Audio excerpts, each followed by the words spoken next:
Hay una pregunta que la mayoría de los seres humanos modernos evita con una determinación casi obsesiva. No es una pregunta difícil de formular. No requiere educación avanzada ni años de estudio para comprenderla. Y sin embargo, la sociedad entera ha construido industrias billonarias, algoritmos sofisticados y tecnologías de distracción masiva para que jamás tengas que enfrentarla. La pregunta es esta: ¿qué pasa cuando no hay nada? No nada en el sentido filosófico. No el vacío cósmico ni la ausencia del universo. Nada en el sentido más cotidiano e íntimo de la palabra. Nada que hacer. Nada que ver. Nada que escuchar. Solo tú. Solo tú met. Solo el silencio. Lo llamamos aburrimiento. Y lo tratamos como si fuera una enfermedad menor, un inconveniente pasajero, algo que se resuelve con un par de minutos en las redes sociales. Pero lo que la ciencia ha descubierto en las últimas décadas es mucho más oscuro, mucho más fascinante y en algunos casos, mucho más aterrador que cualquier cosa que hayas imaginado. Porque el aburrimiento no es simplemente la ausencia de entretenimiento. Es una señal neurológica compleja, un estado alterado de conciencia con consecuencias documentadas y verificables. Y en los casos más extremos, puede transformarse en algo que durante siglos fue malinterpretado como sobrenatural, inexplicable, incluso demoníaco. Bienvenidos a El Laberinto Mental. Hoy vamos a entrar en las profundidades de uno de los estados psicológicos más subestimados de la historia humana. Vamos a revisar casos documentados que comenzaron como simples historias de aislamiento y terminaron revelando verdades perturbadoras sobre la naturaleza de la mente. Y vamos a explorar lo que la neurociencia moderna nos dice sobre el aburrimiento, el vacío y el asombroso poder destructivo y creativo que se esconde detrás de ellos. Esto no es entretenimiento superficial. Esto es una investigación. Y algunos de los casos que encontraremos en el camino le quitaron el sueño a los mejores psiquiatras del siglo XX. En 1954, un neurocientífico canadiense llamado John Lilly comenzó a diseñar lo que él consideraba el experimento más radical de la historia de la psicología. Su objetivo era simple en teoría: aislar completamente al cerebro humano de cualquier estímulo externo y observar qué sucedía. Sin luz, sin sonido, sin contacto físico, sin información del mundo exterior. Lilly construyó lo que llamaría el tanque de aislamiento sensorial, conocido también como tanque de privación. Una cámara herméticamente cerrada, llena de agua salada a temperatura corporal, diseñada para eliminar toda percepción del entorno. Lo que esperaba encontrar era silencio neurológico. Descanso cerebral. Quizás incluso un estado de paz profunda. Lo que encontró fue algo completamente diferente. Los primeros participantes en los experimentos de privación sensorial no reportaron paz. Reportaron terror. Dentro del tanque, después de apenas 30 minutos, comenzaban a aparecer imágenes. No sueños, porque los sujetos estaban despiertos y conscientes. Visiones. Formas que se movían en la oscuridad total. Voces que susurraban desde la nada. Sensaciones físicas de estar siendo tocados por manos que no existían. Uno de los primeros voluntarios del experimento, un joven estudiante de neurofisiología cuyo nombre fue protegido en los registros originales del estudio, describió con detalle sobrecogedor lo que experimentó en su primera sesión de 90 minutos. Vio una ciudad entera construirse frente a sus ojos, con calles perfectamente detalladas, personas que se movían con propósito, conversaciones que podía escuchar pero no entender. La ciudad era completamente real para él. Y cuando salió del tanque, tardó varios minutos en reorientar su cerebro hacia la realidad. ¿Qué había ocurrido? ¿Magia? ¿Locura? ¿Un fenómeno paranormal? No. Había ocurrido exactamente lo que los neurocientíficos más adelante describirían como alucinaciones de privación sensorial, un proceso perfectamente documentado y neurológicamente comprensible. Cuando el cerebro es privado de información externa, no se apaga. Hace exactamente lo contrario, genera su propia realidad. Este descubrimiento tiene implicaciones que van mucho más allá de los tanques de aislamiento. Tiene implicaciones directas para entender por qué ciertos prisioneros en confinamiento solitario desarrollaron psicosis, por qué marineros en travesías largas en alta mar veían monstruos y sirenas, y por qué los santos y ermitaños medievales que se aislaban en cuevas durante meses enteros regresaban con visiones que describían como mensajes divinos. No estaban recibiendo mensajes del más allá. Sus cerebros, privados de estímulos externos, habían comenzado a fabricar realidades internas de una complejidad asombrosa. Para entender por qué el aburrimiento tiene tanto poder, hay que hablar de una de las estructuras neurológicas más fascinantes y mal comprendidas del cerebro humano: La ciencia la llama la red de modo por defecto, o en inglés, Default Mode Network, abreviada como DMN. Durante décadas, los neurocientíficos asumieron que el cerebro en reposo era simplemente un cerebro inactivo. Cuando no estabas haciendo nada particularmente demandante, se creía que el cerebro simplemente esperaba, como una computadora en modo de ahorro de energía. En el año 2001, un neurocientífico llamado Marcus Raichle publicó un estudio que cambiaría permanentemente la comprensión del cerebro humano. Usando imágenes de resonancia magnética funcional, Raichle y su equipo descubrieron algo perturbador. Cuando los sujetos de estudio no estaban realizando ninguna tarea específica, cuando simplemente dejaban que su mente vagara libremente, ciertas regiones del cerebro no solo no se apagaban, sino que se activaban más intensamente que durante cualquier otra actividad. Esta red, que incluye la corteza prefrontal medial, el precuneus, y la corteza cingulada posterior, entre otras regiones, era literalmente más activa durante el aparente no hacer nada que durante tareas complejas de matemáticas o análisis verbal. ¿Qué estaba haciendo el cerebro con todo ese poder de procesamiento durante el reposo? La respuesta, revelada a través de años de investigación posterior, es extraordinaria. El cerebro estaba construyendo el yo. La red de modo por defecto es responsable de funciones que definen lo más íntimamente humano de nuestra experiencia: la narrativa autobiográfica, la proyección al futuro, la empatía, la creatividad, la introspección, la capacidad de imaginar perspectivas ajenas. Todo lo que te hace ser tú, en el sentido más profundo, es procesado y elaborado por esta red durante los momentos en que aparentemente no estás haciendo nada. Y aquí está el problema. El problema que nadie quiere enfrentar. La obsesión contemporánea con la estimulación constante, con llenar cada microsegundo de silencio con contenido, con aplastar el aburrimiento antes de que tenga oportunidad de florecer, está suprimiendo sistemáticamente la activación de esta red. Y las consecuencias de esa supresión están comenzando a hacerse visibles en los datos epidemiológicos de salud mental de todo el mundo occidental. Un estudio publicado en la revista Psychological Science en 2014 encontró que la mayoría de los participantes preferían administrarse descargas eléctricas dolorosas antes de permanecer sentados en silencio consigo mismos durante 15 minutos. No es una metáfora. Era literalmente un experimento en el que los participantes tenían acceso a un botón que generaba una descarga eléctrica incómoda. Y la mayoría lo presionaron. Repetidamente. Para evitar el silencio. Esto no es entretenimiento. Esto es una crisis neurológica silenciosa. No todos los misterios psicológicos ocurren en laboratorios o en situaciones de aislamiento extremo. Algunos ocurren en la vida cotidiana de personas que parecen perfectamente funcionales. Algunos están escondidos en las historias de individuos que el mundo conoce por razones completamente diferentes. Christophe Rocancourt fue uno de los estafadores más exitosos y enigmáticos del siglo XX. Durante la década de los 90, logró convencer a algunas de las familias más ricas y educadas de los Estados Unidos, Canadá y Europa de que era, según la ocasión, un aristócrata francés, un productor de Hollywood, un heredero de la familia Rockefeller, un empresario internacional, o cualquier otra identidad que el momento requiriese. No usaba documentos sofisticados. No tenía un equipo de apoyo elaborado. No operaba con tecnología avanzada. Solo usaba su mente, su capacidad de observación, y un nivel extraordinario de confianza en sí mismo que desafiaba cualquier explicación racional. Cuando Rocancourt fue finalmente capturado en el año 2000 y sometido a evaluaciones psiquiátricas exhaustivas, los resultados revelaron algo que los psicólogos forenses encontraron profundamente revelador. Rocancourt no era simplemente un mentiroso calculador. Era un individuo que había experimentado desde la infancia un vacío identitario tan profundo, tan total, que había desarrollado la capacidad neurológica extraordinaria de adoptar cualquier identidad que su entorno demandara. Su historial de abuso infantil severo, negligencia emocional total y ausencia de estructura familiar estable había impedido el desarrollo normal de lo que los psicólogos llaman el yo coherente. La red de modo por defecto, esa red que normalmente construye nuestra narrativa autobiográfica durante los momentos de reposo y reflexión, nunca había tenido en su caso una historia personal estable que narrar. Y ante ese vacío, el cerebro había hecho lo que siempre hace cuando se enfrenta al vacío, había fabricado algo. En el caso de Rocancourt, había fabricado múltiples yos. Una identidad fluida, intercambiable, perfectamente adaptable.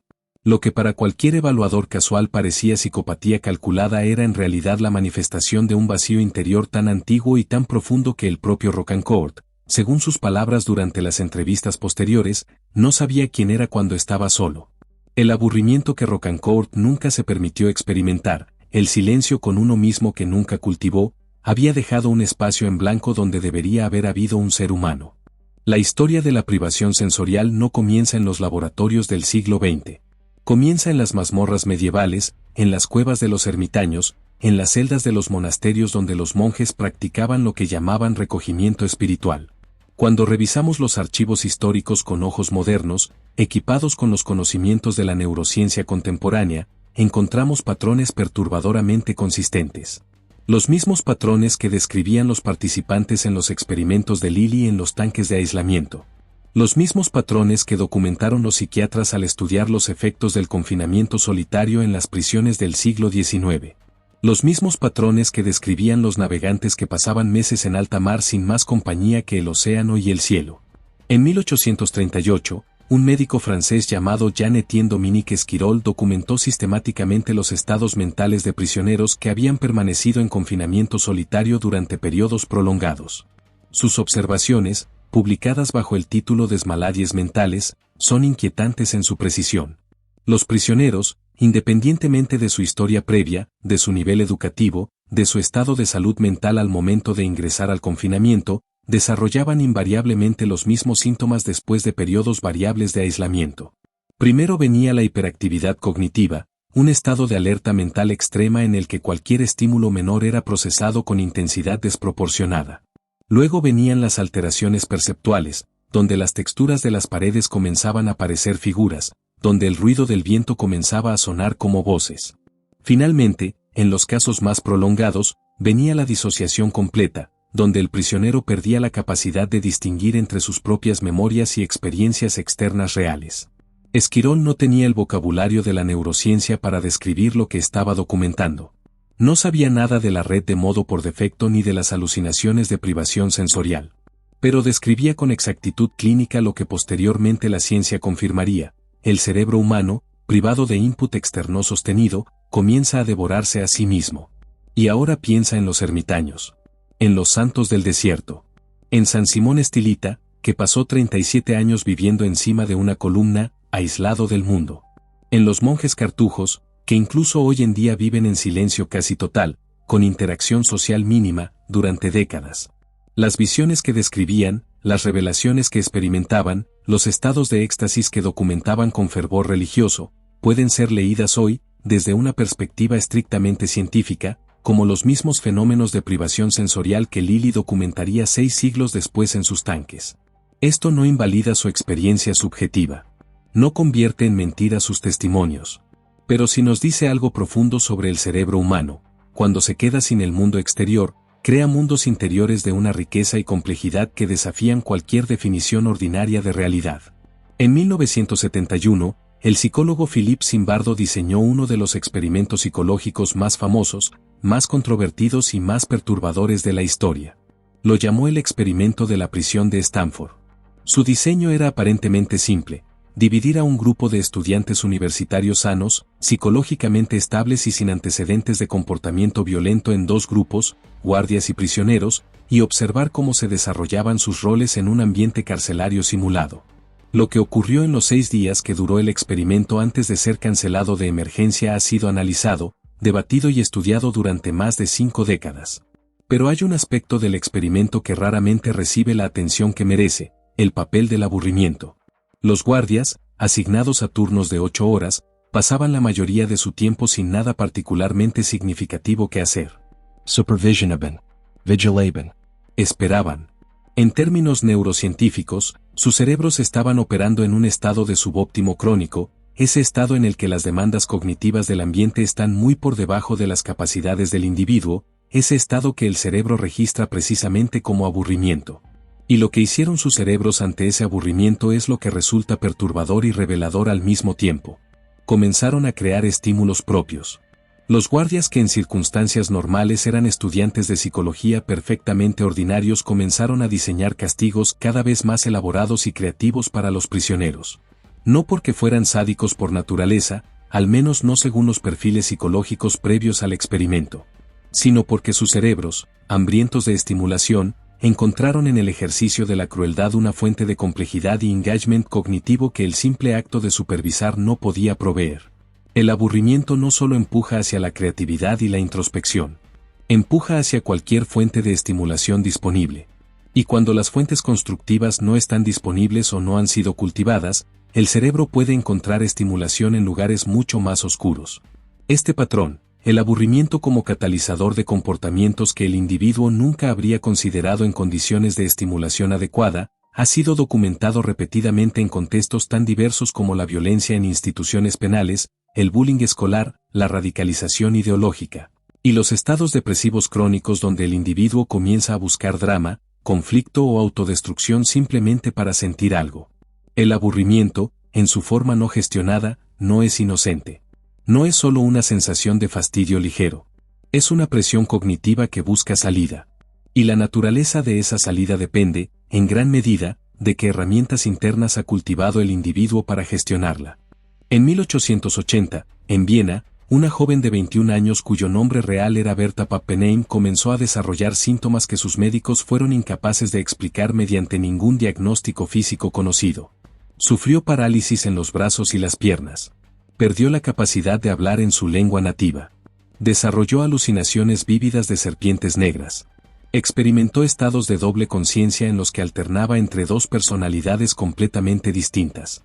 Sus médicos, comenzando por el neurólogo Joseph Breuer, la llamaron Anna O en sus registros clínicos para proteger su privacidad. El caso de Anna O fue documentado exhaustivamente y se convirtió en una de las piedras fundacionales del psicoanálisis freudiano. Fue catalogado durante décadas como un caso de histeria, una categoría diagnóstica que la medicina de la época aplicaba con escasa precisión a cualquier síntoma inexplicable en pacientes femeninas. Pero cuando los psicólogos modernos revisan el caso de Anna O con las herramientas diagnósticas actuales, el cuadro clínico apunta hacia algo muy diferente. La parálisis sin base neurológica orgánica, los estados disociativos alternantes, las alucinaciones en estados de conciencia preservada, la perturbación severa del lenguaje sin lesión cerebral identificable. El diagnóstico que los especialistas contemporáneos aplican retroactivamente al caso de Anna O es el de trastorno de conversión severo con componentes disociativos, posiblemente incluyendo un trastorno de identidad disociativo incipiente. Condiciones que hoy son bien documentadas, razonablemente comprendidas, y tratables con intervenciones psicoterapéuticas modernas. ¿Qué tiene que ver Anna O con el aburrimiento? Más de lo que podría parecer a primera vista. Berta Pappenheim era una mujer excepcionalmente inteligente, educada, y con capacidades cognitivas muy superiores a lo que su época y su género le permitían ejercer. Vivía en una sociedad que le negaba sistemáticamente cualquier salida constructiva para esa inteligencia. Su vida cotidiana era una secuencia interminable de actividades sin desafío cognitivo real. No tenía acceso a educación superior. No podía ejercer ninguna profesión. Sus opciones socialmente aceptadas se limitaban a esperar un matrimonio conveniente mientras bordaba y realizaba visitas sociales. La represión cognitiva sostenida, el estado crónico de subestimulación intelectual, combinado con el trauma de cuidar a su padre durante una enfermedad terminal mientras suprimía toda expresión emocional propia, habría creado las condiciones perfectas para que el cerebro comenzara a expresar a través de síntomas físicos lo que no podía expresar de ninguna otra manera. El cuerpo habla cuando la mente no tiene permiso de hacerlo. Y el aburrimiento profundo, la supresión crónica de la vida interior, puede convertirse en un volumen de presión que eventualmente encuentra su propio canal de salida, aunque ese canal sea la enfermedad.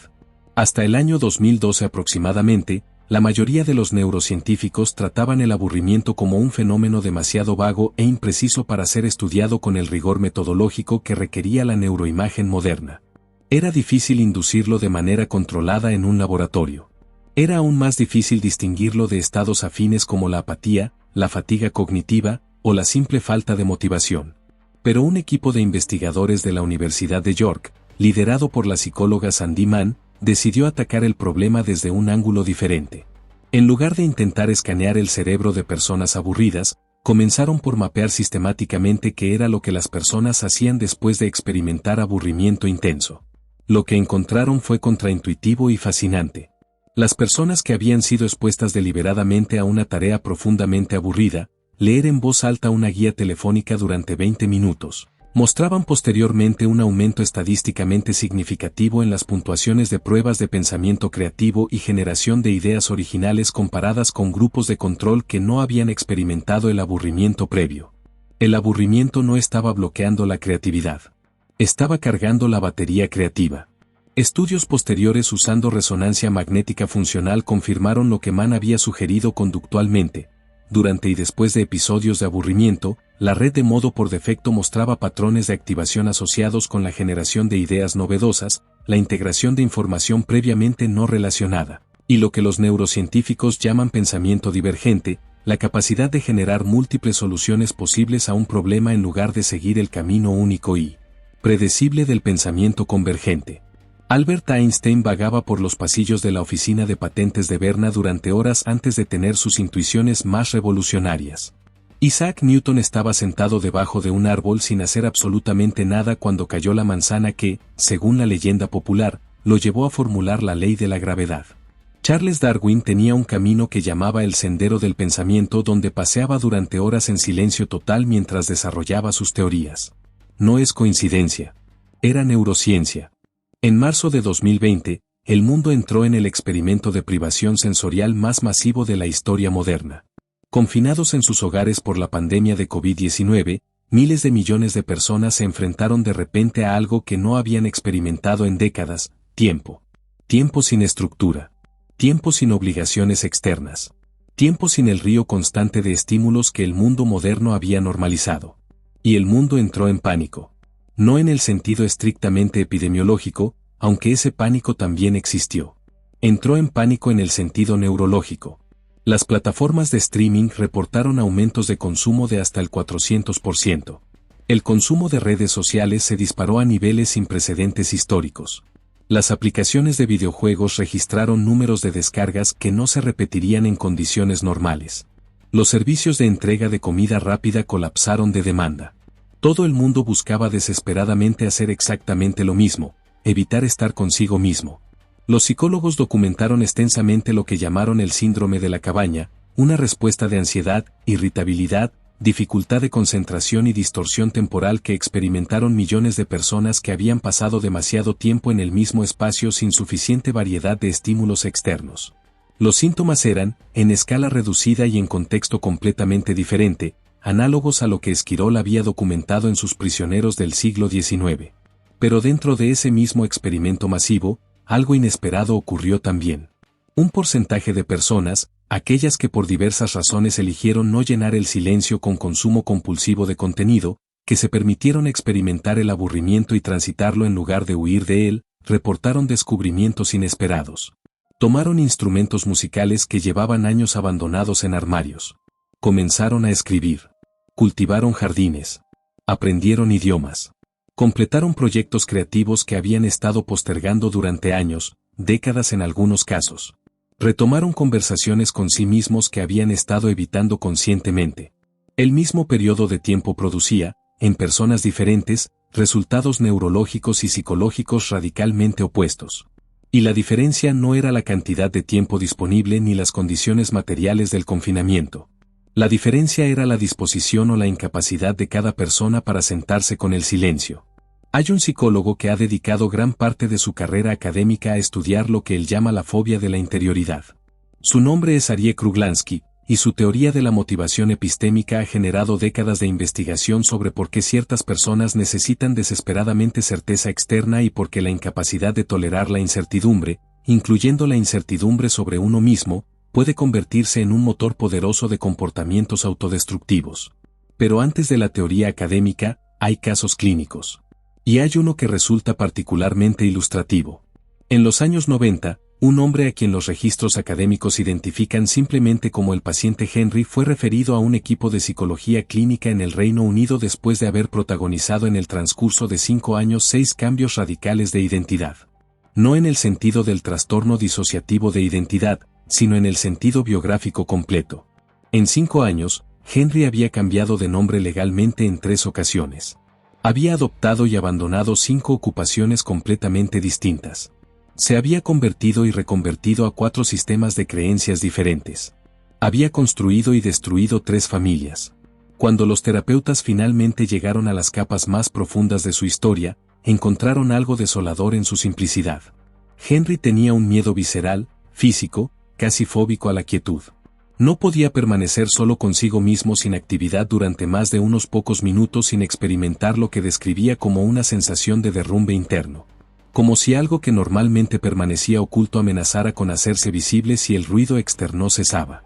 Durante años, el ruido externo, los cambios de vida, los proyectos nuevos, las identidades renovadas, había funcionado como una estrategia perfectamente efectiva para nunca tener que enfrentar ese derrumbe. Pero la estrategia tenía un coste. Cada huida requería una huida más grande que la anterior. Cada nueva identidad se agotaba más rápidamente que la precedente. Y las personas que quedaban atrás en cada huida, las familias, los amigos, los colegas, iban formando un rastro de destrucción relacional que Henry cargaba como una sombra que crecía independientemente de cuánto corriese. El diagnóstico final fue complejo e incluía varios componentes.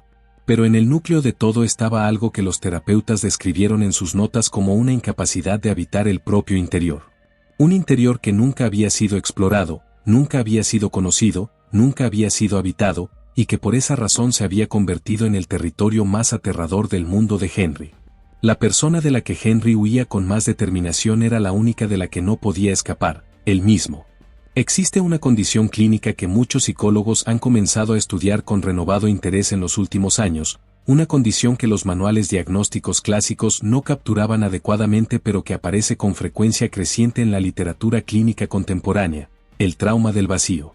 No el trauma causado por eventos catastróficos. No el trauma del abuso, la guerra o el accidente.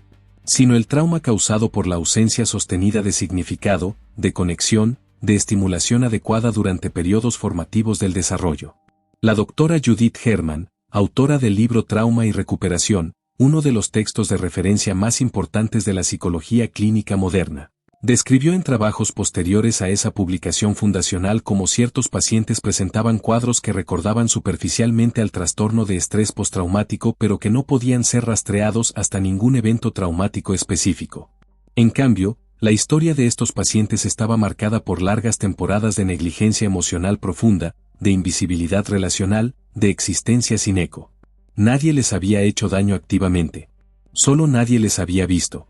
Y ese silencio, esa invisibilidad sostenida, esa privación de la estimulación emocional y cognitiva que el ser humano necesita para construir un yo coherente, había generado heridas que en términos neurológicos y conductuales eran indistinguibles de las heridas del trauma activo. El cerebro que nunca fue visto desarrolla las mismas estructuras de hipervigilancia y defensa que el cerebro que fue atacado. La diferencia, que resulta trágicamente irónica, es que mientras el superviviente del trauma activo tiene una historia de victimización que la sociedad reconoce y respeta, el superviviente del trauma del vacío frecuentemente ni siquiera sabe que tiene una historia. Solo sabe que algo, en algún lugar muy profundo, falta. Y esa falta, ese vacío sin nombre ni historia, es con frecuencia más difícil de tratar clínicamente que el trauma con rostro visible. Si todo lo que hemos explorado hasta este punto apunta hacia una conclusión, es esta: el aburrimiento no es el enemigo. La huida del aburrimiento puede serlo. Pero la pregunta que queda en el aire después de todo este recorrido por las mazmorras de la mente humana es la pregunta práctica, la que realmente importa. ¿Qué hacemos con todo esto? ¿Cómo se habita el interior sin que sea un acto de coraje heroico reservado a los santos y los filósofos? ¿Cómo se aprende a estar con uno mismo en un mundo que ha construido toda una civilización de la distracción? Las respuestas que la psicología contemporánea ofrece son más concretas y más accesibles de lo que podría parecer después de un recorrido tan oscuro. El primer elemento que los investigadores identifican como crítico es la graduación. El cerebro que ha sido entrenado durante años o décadas para huir del silencio no puede ser forzado abruptamente al aislamiento total. Los intentos de hacerlo no producen iluminación sino ansiedad aguda. La neuroplasticidad, esa capacidad del cerebro de reorganizar sus conexiones en respuesta a nuevas experiencias, requiere tiempo y repetición, no drama. 5 minutos de quietud genuina al día, sin teléfono, sin contenido, sin multitarea, practicados consistentemente durante semanas, producen cambios neurológicos medibles en los patrones de activación de la red de modo por defecto. El segundo elemento es la curiosidad reemplazando al miedo. Cuando el pensamiento intrusivo aparece durante el silencio, cuando la incomodidad se hace presente, cuando el aburrimiento comienza a generar impaciencia o ansiedad, la respuesta que produce mejores resultados no es la supresión ni el escape sino la observación curiosa. ¿Qué está pasando? ¿De qué me está hablando este malestar? ¿Qué está intentando decirme este pensamiento que se resiste a ser callado? El cerebro, en última instancia, no genera sus contenidos al azar. Genera exactamente lo que necesita procesar. Y el silencio es la condición que le permite finalmente hacerlo. El tercer elemento, y posiblemente el más difícil en el contexto cultural contemporáneo, es la resignificación del aburrimiento como información en lugar de como fracaso. En una cultura que ha equiparado el estar siempre ocupado con el estar siempre vivo, con el tener siempre valor y propósito, sentirse aburrido ha adquirido una connotación de carencia personal. Como si el aburrimiento fuera evidencia de una imaginación insuficiente, una vida insuficientemente rica, una mente insuficientemente activa. Pero como hemos visto a lo largo de este recorrido, el aburrimiento es precisamente lo contrario. Es la señal de que el cerebro tiene más capacidad de la que el entorno inmediato está demandando. Es el indicador de que algo necesita cambiar, crecer, profundizarse. Es, en sus formas más constructivas, el precursor neurológico de la creatividad, la introspección y el autoconocimiento. Los experimentos de Lilly, los estudios de Reichle, los casos clínicos de Breuer, los documentos de Esquirol, la investigación de Mann, los datos de la pandemia, todos apuntan hacia la misma verdad fundamental. El ser humano que aprende a habitar su propio interior tiene acceso a recursos que ninguna pantalla puede ofrecer y que ningún algoritmo puede reemplazar. En la tradición filosófica occidental, el filósofo alemán Martin Heidegger dedicó un extenso análisis al aburrimiento en su obra de 1929 Los conceptos fundamentales de la metafísica. Para Heidegger, el aburrimiento profundo no era una experiencia menor. Era una revelación existencial de primera magnitud. Heidegger describía tres formas de aburrimiento. El aburrimiento superficial, el que sentimos cuando esperamos el autobús. El aburrimiento más profundo, el que sentimos cuando una velada que esperábamos interesante resulta vacía. Y el aburrimiento profundo, el verdadero, el que emerge cuando no hay nada específico que lo cause, cuando simplemente el existir sin anclaje parece insuficiente. Este tercer tipo de aburrimiento, decía Heidegger, es el que nos entrega a nosotros mismos. Es el que, si no huimos de él, nos revela quiénes somos realmente, qué queremos realmente, qué nos falta realmente. La neurociencia contemporánea, sin haber leído a Heidegger necesariamente, ha llegado a conclusiones notablemente paralelas. La activación de la red de modo por defecto durante los estados de reposo y aburrimiento moderado produce exactamente la clase de procesamiento introspectivo y proyectivo que Heidegger describía como revelación existencial, la narrativa autobiográfica, la proyección hacia el futuro, la clarificación de valores y deseos. El filósofo y el neurocientífico, separados por casi un siglo y por metodologías radicalmente distintas, estaban describiendo el mismo fenómeno desde lados opuestos de la misma realidad. Y lo que ambos coincidían en señalar, aunque con vocabularios completamente diferentes, era que el aburrimiento profundo no es un estado a evitar sino un umbral a cruzar. Un umbral que lleva, en el mejor de los casos, al encuentro con uno mismo. Al lugar donde las preguntas que realmente importan finalmente pueden ser escuchadas porque el ruido que las ahogaba ha cedido. Comenzamos este recorrido con una pregunta simple: ¿qué pasa cuando no hay nada? Y lo que hemos encontrado en el camino es que la respuesta a esa pregunta es, en muchos sentidos, la respuesta a preguntas mucho más grandes. ¿Qué pasa cuando no hay nada? El cerebro activa su red más antigua y más poderosa para construir el yo. Genera creatividad. Procesa emociones pendientes. Integra memorias fragmentadas. Proyecta futuros posibles. Construye, en definitiva, la arquitectura interior sobre la que descansa toda experiencia significativa de la vida. Lo que pasa cuando no hay nada es, quizás, lo más importante que puede pasarle a un ser humano. Los prisioneros de Esquirol que enloquecían en el aislamiento total no enloquecían porque el silencio sea patológico. Enloquecían porque el silencio total, la privación sensorial extrema, supera la capacidad del cerebro para funcionar de manera adaptativa. El cerebro necesita cierta cantidad de input externo para mantener su calibración básica con la realidad. Pero entre el silencio total y el ruido total hay un vasto territorio que la mayoría de las personas en el mundo contemporáneo nunca exploran. El territorio del silencio moderado, del aburrimiento tolerable, de la quietud habitada conscientemente. Ese territorio es el laberinto mental. Y lo que hay en su centro no es el minotauro. Es, con toda la simplicidad y toda la complejidad que eso implica, uno mismo. Los casos que hemos revisado hoy, los experimentos, los diagnósticos, los datos neurocientíficos, todos apuntan hacia la misma conclusión: no hay nada más valioso, ni más difícil, ni más urgente en el mundo contemporáneo que aprender a ser la compañía propia. No porque el mundo exterior no tenga valor. Tiene valor inmenso. Sino porque el mundo exterior, percibido, interpretado, habitado desde un interior que nunca ha sido conocido, es un mundo percibido a través de un filtro opaco. Y el filtro no se limpia con más contenido. Se limpia con silencio. La siguiente vez que sientas el impulso reflejo de abrir el teléfono en el momento en que el aburrimiento asoma, considera la posibilidad de no hacerlo. No como un acto heroico. No como una práctica espiritual. Simplemente como un experimento. 5 minutos. Solo tú. Solo tu mente. Solo el silencio. Mira que construye el cerebro cuando le das espacio para construir. Mira qué tiene que decirte la mente cuando deja de correr. Mira quién aparece cuando el ruido se detiene. Eso es el laberinto mental. Gracias por haber caminado hasta aquí.